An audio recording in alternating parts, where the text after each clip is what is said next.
नमस्कार, स्वागत है आपका प्रॉपर्टी प्लस के स्पेशल प्रोग्राम में। मैं हूं दीपक यादव। प्रॉपर्टी प्लस के स्पेशल एपिसोड में हम बात करते हैं कुछ खास प्रॉपर्टीज की। आज इस शो में हम एक या दो नहीं, 4 टॉप रियल्टी प्लेयर्स से बात करेंगे, जानेंगे उनके अपकमिंग प्रोजेक्ट्स, करंट स्ट्रेटजी और फ्यूचर एक्सपेंशन के बारे में। इस शो में हमारे साथ जुड़ेंगे एनसीआर के leading realty group central park के सीएमडी अमरजीत बख्शी, देश के top infra and real estate group LNT के sales and marketing head Sanjay Mehrotra, Navi Mumbai में high and commercial project 24 high के पार्टनर दर्पण बंगेजा और नवी मुंबई की leading real estate group Haware की प्रमुख उज्ज्वला सतीश हावरे। तो सबसे पहले बात करते हैं सेंट्रल पार्क की। 5 दशक से भी ज्यादा के अनुभव के साथ Bakshi group automotive, infrastructure, education और हॉस्पिटैलिटी में आज नॉर्थ इंडिया के टॉप कॉर्पोरेट्स में शुमार हैं। कंपनी के सीएमडी मिस्टर अमरजीत बख्शी से बात करते हैं और जानते हैं कि सेंट्रल पार्क के विजन और मिशन के बारे में। अमरजीत जी, स्वागत है आपका जी बिजनेस पर। मेरा सबसे पहला सवाल आपसे यह होगा कि कोविड के बाद देश की इकोनॉमी धीरे धीरे उबर रही है। ऐसे में पहले बात करते हैं रणनीति की। सर, दूसरे प्रोजेक्ट्स के मुकाबले सेंट्रल पार्क के प्रोजेक्ट्स किस तरह से अलग हैं? कॉन्फ़िगरेशन, एमिनिटीज और प्राइस बैंड को देखते हुए किस सेगमेंट के होम बायर्स पर टारगेट कर रहे हैं? ऐसे है जी कि हमारा ऐसे सेगमेंट किसी के बारे में तो नहीं रहता, पर ये जरूर रहता है कि जो हम बनाने जा रहे हैं वो है घर, और घर में कोई रहेगा। और जिस बैकग्राउंड से हम उठे हैं, बिल्कुल पेरेंट्स मेरे पाकिस्तान से आए थे, तो बिल्कुल लोअर मिडिल क्लास आप समझ लो कि शुरू में जो अपना बचपन याद है, और फिर आगे बढ़ते बढ़ते कैसे आगे बढ़ते रहे। तो ये था कि हर वक्त ये सोच रहती है, भले ईडब्ल्यूएस बने और मिड साइज घर बने, लार्ज साइज घर बने, कोई घर बने, उस घर के अंदर मुझे अपनी रेस्ट ऑफ द लाइफ अगर व्यतीत करनी पड़े तो मैं क्या महसूस करूँगा, ये सोच रहती है। हर एक एक अपार्टमेंट के पीछे जो चीज़ प्रायोरिटी में सबसे आखिर में जाती है वो जाती है हमारी बैलेंस शीट, और जो बीच में चीज़ें आ जाती हैं उसमें एक बहुत बड़ी चीज़ आ जाती है सेवा। सेवा का मतलब यह है कि घर अच्छा बन जाए जिसके अंदर रोशनी होए, हवा होए, सीपेज ना होए, अगले 50 साल तक ऑलमोस्ट हर चीज़ गारंटीड हो, वुड वर्क से लेके appliances like air conditioner etcetera etcetera सारी। और फिर उसके बाद जो बंदा वहाँ रह रहा है उसको ये महसूस हो कि ये तो मैं किसी 7 स्टार होटल में रह रहा हूँ, और बड़े रीजनेबल चार्जेस लगे। सर, मेरा अगला सवाल यह होगा कि कोरोना के चलते अब होम बायर्स डिजाइन, प्लानिंग और वेलनेस को लेकर काफी जागरूक हुए हैं। अपने सेंट्रल पार्क में वेलनेस और ग्रीन कॉन्सेप्ट को कितना अडॉप्ट किया है? ऐसे है जी कि जब मैंने वर्ड यूज किया सेवा का, तो सेवा की जो सोच थी उसमें कोरोना तो कभी ध्यान में नहीं था, पर यह जरूर था कि सेवा करनी है, जैसे अपने बुजुर्गों की या अपने फेलो बीइंग्स की या कोई भी चीज़ हो। तो उसमें पहली बात तो हमने ये सोची कि ग्रीन बहुत तगड़ा चाहिए, और हमने सीधा 20-22 एकड़ ग्रीन एक ही पैच में दे दिया, आसपास बिल्डिंगें दी। उसके बाद सोचा कि काफ़ी इनको वॉकिंग के लिए जगह चाहिए, इनको क्रॉस वेंटिलेशन चाहिए, हर फ्लैट में धूप की प्रोविजन होनी चाहिए। फिर एक और बात जो सोची कि भाई जो व्हीकल है वो सरफेस में ना आए, तो जो ही हम प्रेमिसेस में घुसते हैं तो व्हीकल सीधा ही बेसमेंट में चला जाता है through a very long tunnel. इसमें डेफिनेटली एक्स्ट्रा कॉस्ट तो हमें पड़ी, पर उसका बेनिफिट सब लोगों को मिल रहा है। थोड़ा सा आइडिया यूं दे देता हूं आपको कि जब हमने फ्लैट लॉन्च किया था तो लगभग पहला 2000 में था, फिर दूसरा एकदम हम 5000 पे आ गए जब ठीक सी बनी। अब वही फ्लैट रीसेल हो रहा है लगभग 17-18 हजार पे, और जो अब नया लॉन्च करने जा रहे हैं वो 20-22 हजार से लेके 30 हजार रुपया पर स्क्वायर फुट के ऊपर है। इसके पीछे थॉट वही है कि ये extension of the original project है, ग्रीन उसी तरीके से है, हवा उसी तरीके से मिल रही है, सेफ्टी हाईएस्ट लेवल की है। सर, कोरोना काल में कैसी सेल देखने को मिली है और आप फ्यूचर में एक्सपेंशन को लेकर क्या प्लानिंग कर रहे हैं? ये कह देना कि कोरोना का हमें बिल्कुल फर्क नहीं है, ये तो बिल्कुल स्टेटमेंट ठीक नहीं रहेगी, पर हमें बहुत मिनिमल फर्क नजर आया। बहुत बहुत ही कम। और कलेक्शन में भी हमें बहुत बहुत मिनिमल फर्क आया। और सबसे अच्छी बात जो मुझे ये समझ आ रही है कि हमें कलेक्शन में दिक्कत बिल्कुल नहीं होती। जब हमारा पैसा ड्यू होता है तो लोग हमारे साथ कुछ ज़्यादा, हमें ज़्यादा मांगना नहीं पड़ता। एक आध रिमाइंडर में पैसा हमें आ जाता है। उससे ये भी पता लगता है कि लोगों का विश्वास है और चीज़ देते हैं। ये वाकई अहम बात आपने कही। होम बायर्स के ट्रस्ट को हासिल करने वाले बेहद कम रियल्टी प्लेयर्स हैं। बहुत बहुत शुक्रिया अमरजीत जी हमारे साथ जुड़ने के लिए और जी बिजनेस पर अपनी राय देने के लिए। प्रॉपर्टी प्लस के स्पेशल शो में अब बात करते हैं देश की नामी कंपनी एल&टी रियल्टी की। 2011 में शुरू हुई एल&टी रियल्टी हिस्सा है $21 बिलियन के ग्रुप लर्सन एंड टर्बो का। कंपनी का देश के टॉप शहरों में 70 मिलियन स्क्वायर फीट का पोर्टफोलियो है, जिनमें रेजिडेंशियल, कमर्शियल और रिटेल डेवलपमेंट शामिल हैं। आज एल&टी के विजन और मिशन पर बात करने के लिए हमारे साथ मौजूद हैं एल&टी रियल्टी के sales and marketing head Sanjay Mehrotra. Sanjay ji, बहुत बहुत स्वागत है आपका जी बिजनेस पर। संजय जी, आपसे मेरा पहला सवाल यह होगा कि कोरोना काल में आपने होम बायर्स के लिए एल&टी ने क्या रणनीति अपनाई है ताकि अंडर कंस्ट्रक्शन प्रोजेक्ट की समय पर डिलीवरी हो सके? देखिए, पहले तो मैं बताना चाहूंगा कि ये एक ऐसा समय है जो शायद 100 साल से किसी ने नहीं देखा है। और बहुत ही डिफिकल्ट टाइम रहा है हर कंपनी के लिए और एल&टी के लिए भी। बट जैसा कि आप जानते हैं कि एल&टी एक काफ़ी बड़ी कंपनी है और कंस्ट्रक्शन में काफ़ी माहिरता हासिल है उनको। आपको ताज्जुब होगा जान के, एक बिल्डिंग जिससे आप मेरा इंटरव्यू कर रहे हैं, इसको हम लोग AM नायक टावर कहते हैं, ये रिकॉर्ड टाइम में कंप्लीट किया है। ये ऑलमोस्ट अबाउट 600,000 स्क्वायर फीट की बिल्डिंग है और बहुत ही मॉडर्न और बहुत ही लाजवाब है देखने में। कभी आपको मौका लगे तो देखिएगा। और इसको हमने AM नायक टावर नाम दिया है बिकॉज हमारे जो अभी चेयरमैन हैं मिस्टर AM नायक, जो भी रिटायर हुए हैं, उनके नाम पे रखी गई है ये building. And it is a worth a while place to see. इसके अलावा आप ताजुब होगा आपको जान करके कि हमने कम से कम 1 मिलियन स्क्वायर फुट की रेजिडेंशियल स्पेस डिलीवर की है और करने जा रहे हैं हम लोग ऑन टाइम और बिफोर टाइम। सो थोड़ा एडवांटेज तो है हम लोग का एल&टी होने का। कोविड की वजह से प्रॉपर्टी मार्केट का बाजार काफी तेजी से बढ़ा है। एल&टी ने अपने बिजनेस मॉडल में किस तरह के बदलाव किए हैं?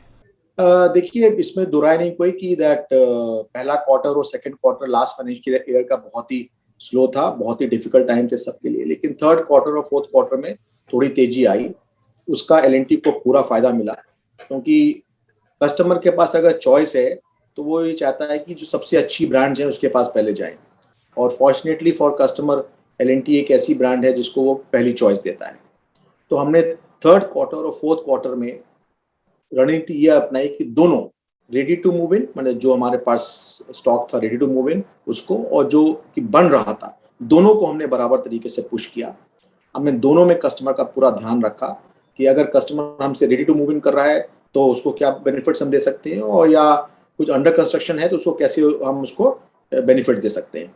और हमारे दोनों प्रोडक्ट्स बहुत अच्छे चले एंड हमने शायद एक रिकॉर्ड सेल्स कायम करी थर्ड क्वार्टर और फोर्थ क्वार्टर के अंदर।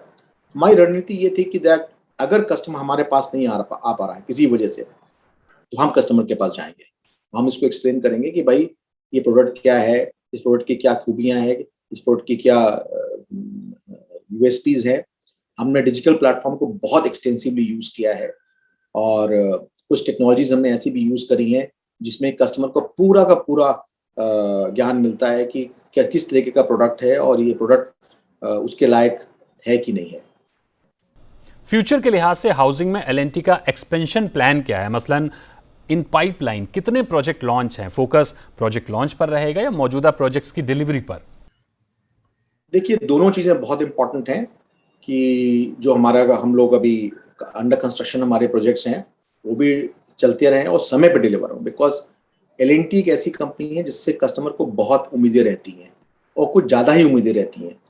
वही एक्सपेक्ट करता है कि उसने एल&टी में घर लिया है तो हर तरीके से उसकी हर चीज़ का ध्यान रखा जाएगा, स्पेशली डिलीवरी का और क्वालिटी के साथ।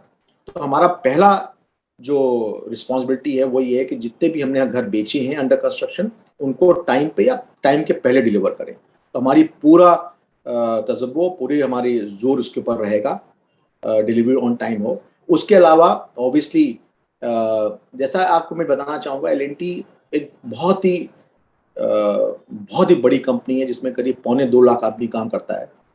ये 100 साल पुरानी कंपनी है, बट ये जो डिवीजन है जिसका मैं सेल्स एंड मार्केटिंग हेड हूँ, L&T रियल्टी, ये सिर्फ 10 साल पुरानी है। तो हम लोग बिजनेस को सीख रहे थे, अब बिजनेस को सीख लिया है कुछ हद तक, और हम अब एक्सपेंशन मोड में हैं। और कंपनी का ये प्रस्ताव है, अब कंपनी चाहती ये है कि हम अगर सबसे बड़े ना हो तो कम से कम पहले 3 में नंबर में नाम आना चाहिए। इसके लिए हमको प्रोजेक्ट्स को लॉन्च करना बहुत ही ज़्यादा जरूरी है। तो हमने ये स्ट्रैटेजी बनाई है कि हम हर क्वार्टर में, आने वाले क्वार्टर में कम से कम 2 प्रोजेक्ट लॉन्च करेंगे और साल में 8 से 10 प्रोजेक्ट लॉन्च करेंगे। बिल्कुल संजय जी, L&T ने एडवांस टेक्नोलॉजी पर फोकस किया है, ऑन टाइम डिलीवरी पर जोर रहेगा। देश के टॉप 3 प्लेयर्स में आने के लिए स्ट्रेटेजी पर आप काम कर रहे हैं। मुंबई और प्रीमियम सेगमेंट पर फोकस बना रहेगा, ये काफी साफगोई से आपने बताया। इसी के साथ प्रॉपर्टी प्लस स्पेशल में वक्त है एक छोटे से ब्रेक का। ब्रेक के बाद बात करेंगे 2 खास रियल्टी प्लेयर्स की। बने रहिए जी बिजनेस पर।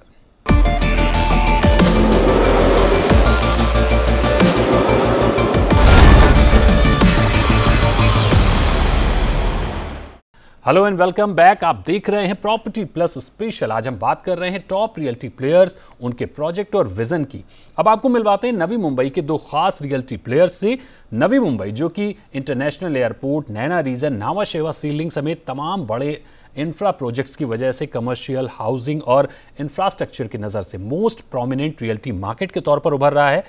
और अब बात करते हैं एक और top realty developer Haware legacy की। रियल्टी सेक्टर में 25 साल से काबिज हावरे ग्रुप ने 150 से ज्यादा प्रोजेक्ट में 60 मिलियन स्क्वायर फीट से भी ज्यादा निर्माण किया है। कंपनी के 40,000 से ज्यादा सेटिस्फाइड कस्टमर्स हैं। तो हावरे लेगेसी से हमारे साथ जुड़ रही हैं कंपनी की प्रमुख मिस उज्ज्वला सतीश हावरे। उज्ज्वला जी, स्वागत है आपका जी बिजनेस पर। पहला सवाल ये होगा कि आज हम आपके प्रोजेक्ट एल्ट्यूरा की बात करने वाले हैं, तो सबसे पहले ये बताइए कि एल्ट्यूरा दूसरे प्रोजेक्ट्स के मुकाबले किस तरह से डिफरेंट है। हावरेज एल्टूरा ये विक्रोली ईस्ट में कदमवार नगर नाम का एरिया है, वहां पे स्थित है। सो लोकेशन का मैं पहले आपको यूनिकनेस बताऊंगी कि ये जो लोकेशन है विक्रोली का, this is a very very prominent location. It is very close to Powai, it is close to BKC, it is close to New Bombay. Dadar वहां से एक 20 मिनट के डिफरेंस पे है। इंटरनेशनल एयरपोर्ट वहां से बहुत क्लोज है। So location wise it is a very good location to invest in any property. Then फिर सबसे बढ़िया चीज यहाँ पे ऐसा है कि हमारे पास बहुत वैरायटी के फ्लैट्स हम लोग दे रहे हैं। और इसमें हमारे पास 1 BHK अपार्टमेंट्स है, 1.5 BHK अपार्टमेंट्स है और 2 BHK अपार्टमेंट्स है। तो ये जो है इतनी वैरायटी मोस्टली वो एरिया में नहीं मिलती है, तो वो वैरायटी हमारे पास यहाँ पे हम इस प्रोजेक्ट में दे रहे हैं। दूसरा है कि these all the flats are luxurious yet they are very affordable.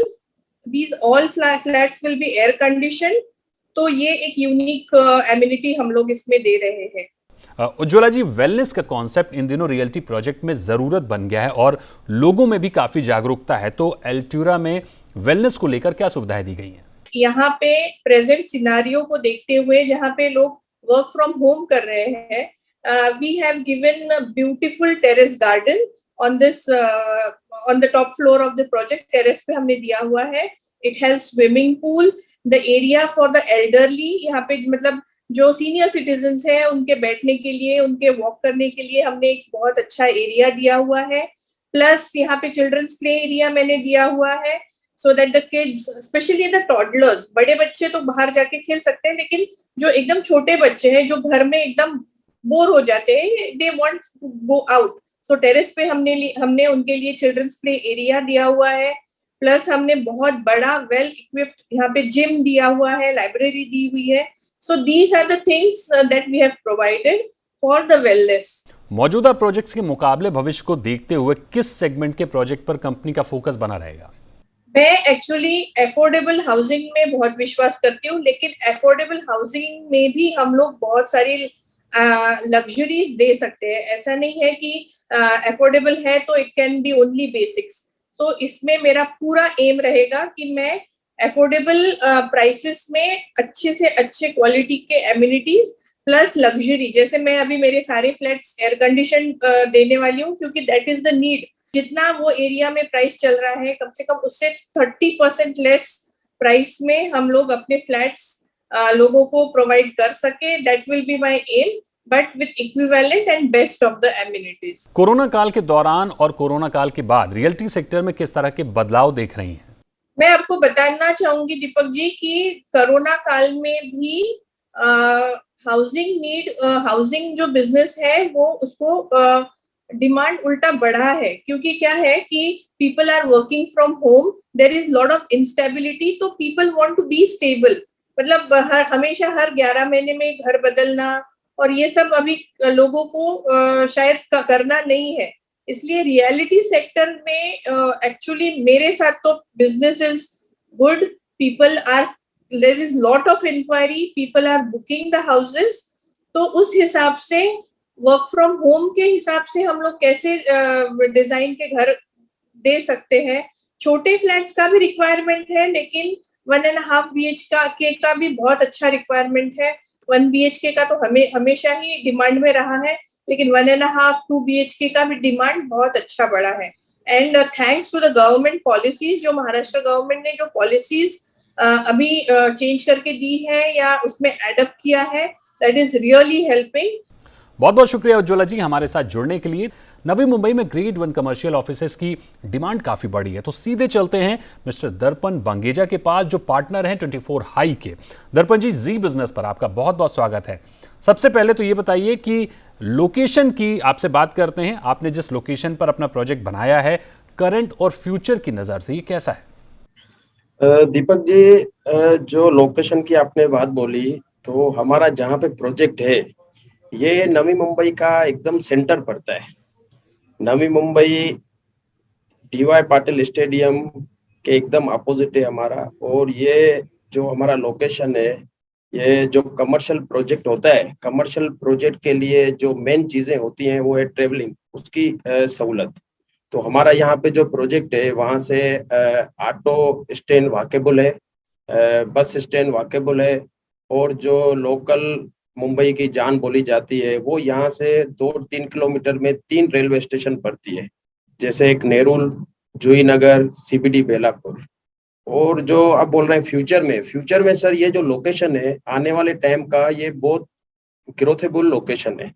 उसमें क्या है कि यहाँ से आपने जैसे बोला इंटरनेशनल एयरपोर्ट, यहाँ से international airport only 10 minute away, 10 minute पे इंटरनेशनल एयरपोर्ट आ रहा है। और शिवरी लिंक ब्रिज आ रही है जो यहाँ से हाफ एन आवर में जो साउथ मुंबई के साथ टच हो जाएगी। तो आने वाले टाइम में ये लोकेशन नवी मुंबई की बेस्ट में बेस्ट लोकेशन होगी कमर्शियल के हिसाब से। दर्पण जी, आपके प्रोजेक्ट में कंस्ट्रक्शन और एमिनिटीज के लिहाज से क्या डिफरेंट है? दीपक जी, इसमें मैंने आपको बोला कि मैं लास्ट 15 ईयर से मैं रियल एस्टेट ब्रोकरेज में था। तो जब मैं ब्रोकरेज करता था तो तब मैंने बहुत सारी तकलीफें देखी थी जो एक कमर्शियल बिल्डिंग में होती है।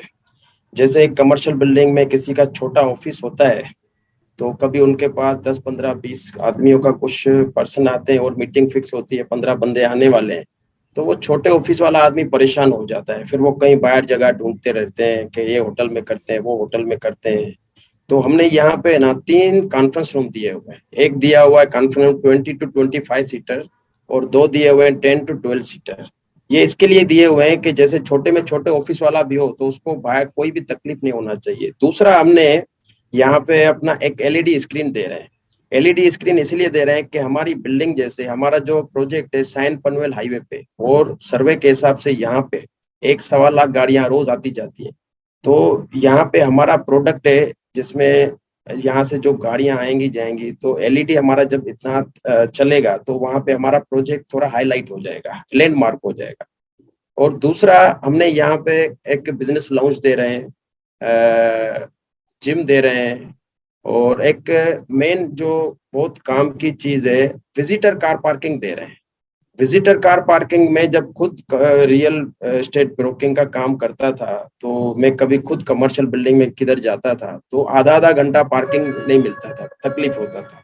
फिर कहीं दूर मिला, वहां पे खड़े आके फिर वहां से पैदल आओ।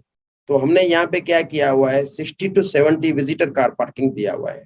कि हमारा जिसका भी यहाँ पे ऑफिस है, अगर कोई भी उसका गेस्ट आता है तो उसको नीचे पार्किंग मिल जाए, आपको वॉकिंग के लिए जगह मिलती है, हमने एक वॉकिंग ट्रैक बनाया हुआ है, आपको वहाँ पे ग्रीनरी मिलेगी, और हम यहाँ पे बिल्डिंग में 100% पावर बैकअप दे रहे हैं। दर्पण जी, कोरोना काल में जब पूरा रियल्टी सेक्टर मंदी में था, उस दौरान भी कुछ अच्छे डेवलपर्स ने बढ़िया सेल की है। आपकी बिक्री कैसी रही इस दौरान?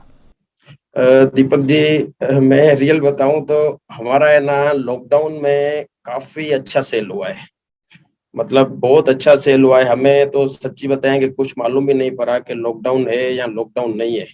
और हमने क्या एक चीज को लेकर फोकस बहुत रखा था, हमने काम की स्पीड को बहुत मतलब ज्यादा तेज रखा हुआ था, हमने काम में कोई कॉम्प्रोमाइज नहीं किया था। हमारा एक 1 आवर भी काम बंद नहीं हुआ था पूरे लॉकडाउन में। और हमने पूरी हमारी जो लेबर है उनकी रहने की सुविधाएं हमने अपनी साइट पे कर दी है। और विथ जो गवर्नमेंट के नियम थे कि उनका कोविड टेस्ट ये वो, उस हिसाब से हमने लेबर का यहाँ पे 150 से 200 आदमी का रहने का पूरा इंतजाम विथ कोविड टेस्ट के साथ में एवरी 15 डेज में उनका कोविड टेस्ट करवा रहे थे। और हमने काम को बहुत खींचा, उसकी वजह से जो मार्केट में हमारा वो घूम रहा था कि 24 हाई का काम 1 घंटा बंद नहीं हो रहा है, पूरा रात को 12-12 बजे तक चालू है, तो उसकी वजह से हमारे पास सेल बहुत अच्छा हुआ। मतलब I am happy sir. 24 high आपका पहला प्रोजेक्ट है जो काफी सुर्खियों में भी है। इस प्रोजेक्ट को बनाने के पीछे क्या उद्देश्य है? दीपक जी, ये क्या है कि हम मैं जो है ना लास्ट 14 to 15 ईयर से ब्रोकर रियल एस्टेट ब्रोकरेज में था मैं। तो जो वो रियल एस्टेट ब्रोकरेज का जो मैं लास्ट 14-15 ईयर का जो मेरे पास एक्सपीरियंस था, वो मुझे बहुत काम आता है। कि मुझे क्या है, मैंने सब देखा था कि यहाँ पे कस्टमर को क्या क्या तकलीफ है, चैनल पार्टनर जो है हमारे सीपी, उनको क्या क्या तकलीफ है। तो मैं यहाँ पे पूरी कोशिश करता हूँ कि किसी को कोई भी तकलीफ नहीं हो, बस मैं वही चलता रहता हूँ और सामने बस मेरे को सब अच्छा ही सब कुछ हो रहा है। दर्पण जी, अपने अब तक के अनुभव से आप अगले 1 दशक में रियल्टी सेक्टर का भविष्य कहाँ देख रहे हैं? Deepak ji, real estate sector का तो भविष्य बहुत अच्छा ही है, और रियल एस्टेट हमेशा अच्छा ही रहा है। हाँ, ये मानते हैं कि आने वाला लास्ट जो 3-4 साल से वो ठीक ठीक रहा है, लेकिन आने वाला टाइम अभी आप देखो, लॉकडाउन में आप देखिए कि बहुत अच्छा सेल हुआ है। मतलब ये ना एक सिग्नल स्टार्ट हो रहा है कि आने वाला रियल एस्टेट का टाइम बहुत बूम रहेगा। कम से कम सर 8-10 साल बहुत अच्छा टाइम रहेगा। आने वाले टाइम में इंडिया बहुत ग्रोथेबल कंट्री है, तो वहां से सर मतलब रियल एस्टेट का जो फ्यूचर है वो इंडिया का तो सर बहुत बहुत बेटर है सर, बहुत अच्छा ही है सर। बिल्कुल, बहुत बहुत शुक्रिया दर्पण जी हमारे साथ जुड़ने के लिए और अपने अनुभव हमारे साथ शेयर करने के लिए। तो property plus special case episode में फिलहाल इतना ही। आगे भी बात करेंगे कुछ और टॉप रियल्टी प्लेयर्स के साथ और जानेंगे उनके प्रोजेक्ट्स और फ्यूचर प्लानिंग के बारे में। तब तक के लिए नमस्कार।